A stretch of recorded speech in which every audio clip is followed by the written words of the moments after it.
Hello friends and welcome to another edition of Memory Card. LJ here, and in honor of Doom the Dark Ages release, we are looking at Doom 3. Developed by id Software, Doom 3 was initially released on PC in August of 2004, then on Xbox a few months later in April of 2005.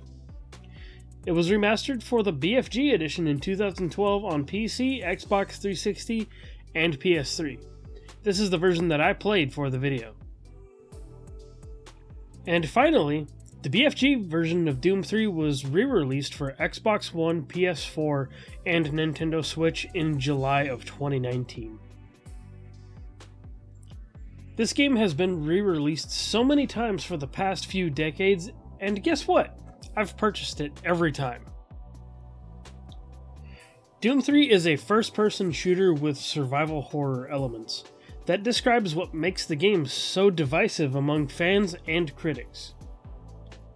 The original games were much more action-packed and energetic, while Doom 3 still had plenty of action, but with a slower pace, limited ammo, and a different kind of tension overall. I'd say the biggest point of contention was the flashlight mechanic. To use the flashlight, you'd need to switch it out for your gun in the original release. This was easily fixed with mods on PC and eventually in the BFG edition. I remember that it certainly added to the tension, but I don't remember entirely disliking it either. One thing I can say for sure is that I remember loading up my original game with tons of the mods, and that flashlight one was definitely one of them. Ultimately, that divide is the reason that id Software had the series return to its roots for Doom 2016. As previously mentioned, I've owned every release of Doom 3.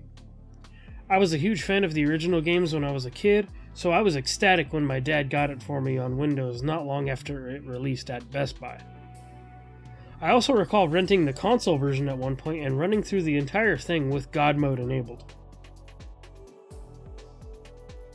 I eventually picked up the BFG edition on PS3, which included ports of the original Doom 1 and 2. Then, the minute I was able to do so, I purchased the entire trilogy on my Switch right after those re-releases got announced during QuakeCon in 2019. Just like a Nintendo fan has bought many versions of a Mario or Zelda game, I have done so with this series. Or about as many times as a few of my friends have probably bought the Mass Effect series. Needless to say, I never understood why Doom 3 was so frowned upon. Not only did I play it over and over again, but I remember exploring the mod scene as well. To me, it was a great, long overdue transition into a new era of gaming, and it felt like a natural evolution of the series.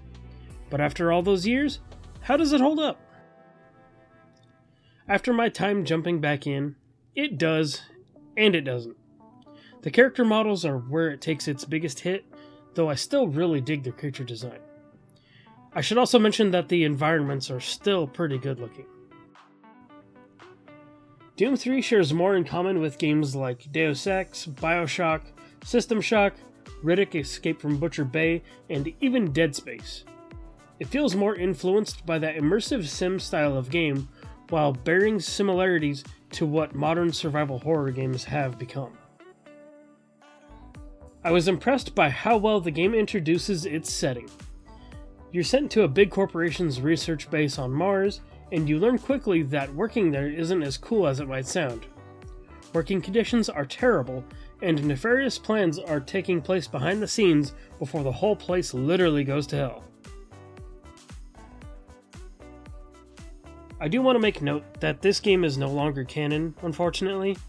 The Doomslayer that we know and love today comes from the original games and Doom 64. Canon or not, I think some open-minded gamers would find much to appreciate here, though it does show some age. I could have played the original release, but I opted for the BFG edition, being that it is the most accessible. Thanks to its improved visuals and more modern sensibilities, I think I made the right choice. Though some would say it was back then, playing Doom 3 in 2025 isn't an extremely hellish experience.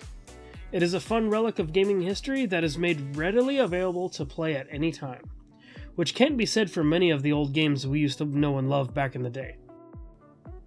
What do you remember about your experience with Doom 3? Or have you never played it before? Feel free to share and discuss in the comments.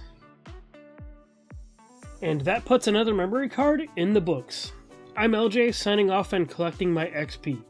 If you enjoyed the video, remember to drop a like and subscribe for more Geeks Plus Gaming.